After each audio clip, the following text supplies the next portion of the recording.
Assalamualaikum warahmatullahi wabarakatuh. Perkenalkan, nama saya Deka Pratiwi dari kelas 12 akuntansi 1. Di sini saya akan memberikan contoh teks sejarah. Teks sejarah yang saya ambil yaitu dari salah satu pahlawan nasional, yaitu Cut Nyadim.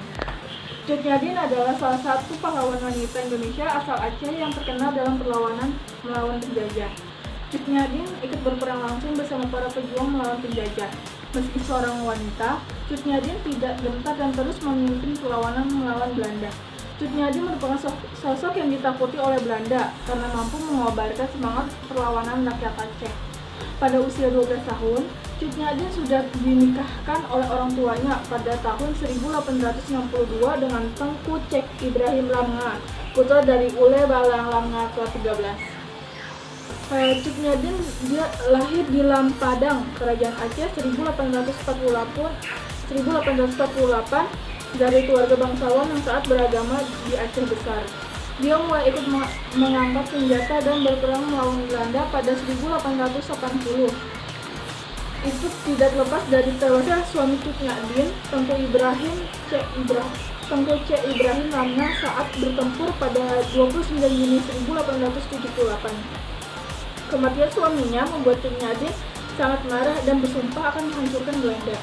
Pada 1880, Cut Nyadim menikah dengan Tengku Umar dan mempersilahkan ikut bertempur di medan perang. Bergabungnya Cut Nyadim berhasil meningkatkan moral semangat perjuangan di Aceh melawan Belanda. Kemudian, perang dilanjutkan secara gerilya dan dikorbankan perang Fisabilillah. Siasat perang yang dianut oleh Cut Nyadim yaitu pada 30 September 1893, Tengku Umar membuat siasat dan menyerahkan diri kepada Belanda bersama pasukannya. Cara itu dilakukan untuk mempelajari taktik perang Belanda. Namun, itu tidak membuat rakyat Aceh marah dan menganggap Tengku Umar sebagai pengkhianat karena setelah bekerja sama. Setelah beberapa tahun kemudian, bergabung dengan Belanda, Tengku Umar dan Cut Nyadim balik menyerang Belanda. Setelah fasilitas lengkap dan mencukupi, Tengku Umar mengumpulkan rakyatnya kembali dan membagikan senjata untuk menyerang Belanda. Perang yang dilakukan Tengku Umar secara gerilya. Saat perang yang terjadi pada 11 Februari 1899 membuat Tengku Umar tewas tertembak. Meski suaminya meninggal, Cut Nyadim lalu memimpin perlawanan Belanda di daerah pedalaman Melaboh. Dengan kondisi Cut Nyadim semakin rentan, matanya mulai rabun dan terkena encok, ditambah sumber makanan yang tidak pasti karena benar-benar telah habis dan jumlah pasukannya juga berkurang. Kondisi ini membuat pasukannya iba dan salah satu anak buahnya melaporkan lokasi markasnya kepada Belanda. Dengan mudah, Belanda menyerang markas Cut Nyadim di Betong Lesagu dan membuat terkejut. Mereka tetap berperang mati-matian, tapi berhasil digagalkan oleh pasukan Belanda. Cut Nyadim pun akhirnya tertangkap, sementara anak Cut Nyadim yang bernama Cut Gambang berhasil melarikan ke hutan. Setelah ditangkap oleh Cut Nyadim, kemudian dibawa ke Banda Aceh. Di Banda Aceh, Cut Nyadim sempat mendapatkan perawatan untuk penyakitnya. Bahkan penyakitnya seperti rabun dan encok berangsur-angsur sembuh. Setelah ditangkap dan mendapatkan perawatan, Cut Nyadim selanjutnya dibuang atau dipindahkan ke Sumedang, Jawa Barat. Pemindahan tersebut dilakukan karena Belanda merasakan ketakutan dan khawatir karena kehadirannya akan menciptakan semangat perlawanan bagi rakyat Aceh. Apalagi masih banyak perjuangan Aceh yang belum tunduk dengan Belanda. Di Sumedang ditahanan bersama tahanan politik Aceh lain. Pada 6 November 1908, Cut Nyadim meninggal karena usianya sudah tua. Cut Nyadim dimakamkan di daerah pengasingan. Bahkan makam Cut Nyadim baru ditemukan pada 1959. Pada 2 Mei 1962, Presiden Soekarno melalui SK Presiden RI nomor 1006 tahun 1964 diangkat menjadi pahlawan nasional.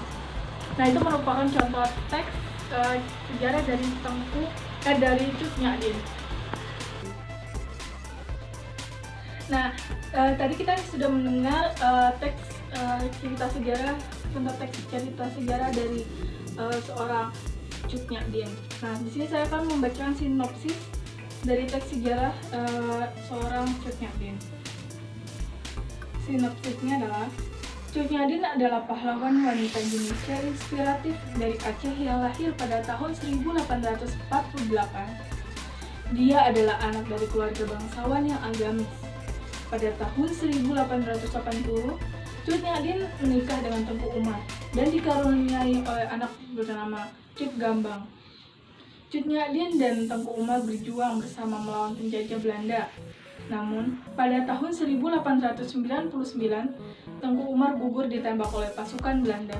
Karena Belanda merasa dikhianati oleh Tengku Umar dengan berpura-pura memihak kepada Belanda.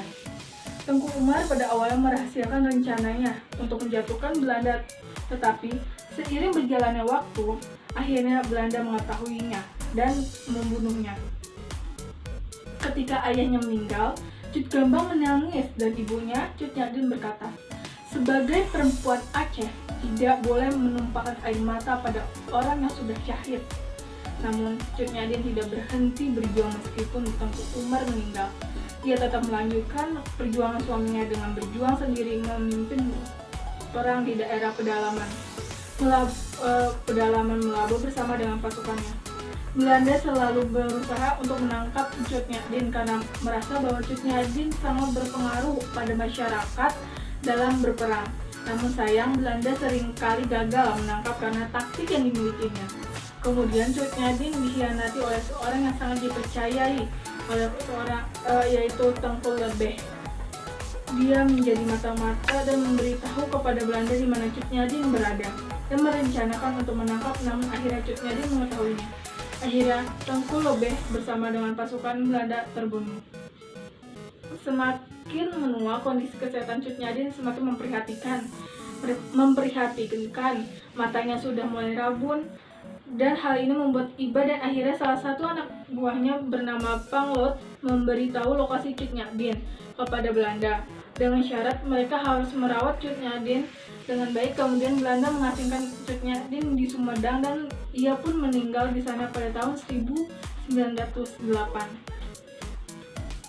Nah, ini merupakan sinopsis dari tokoh Cut Nyak-dien. Pelajaran yang dapat kita ambil dari kisah teks sejarah dari seorang salah satu pahlawan nasional yaitu Cut Nyak-dien. Yang pertama dia tuh tidak pantang menyerah dan bertekad kuat. Yang kedua, enggak larut dalam kesedihan pada saat suaminya meninggal. Dia tetap berjuang melawan Belanda. Terus yang ketiga itu pendirian yang kuat. Yang keempat yaitu menebarkan kebaikan selagi bisa. Dia selalu menebarkan kebaikan walaupun dirinya sendiri itu sedang terluka. Dan yang terakhir yaitu dia tuh sangat penyayang akan anaknya, suaminya, dan semua rakyat Aceh. Sekian dari saya. Kurang lebihnya mohon maaf. Wassalamualaikum warahmatullahi wabarakatuh.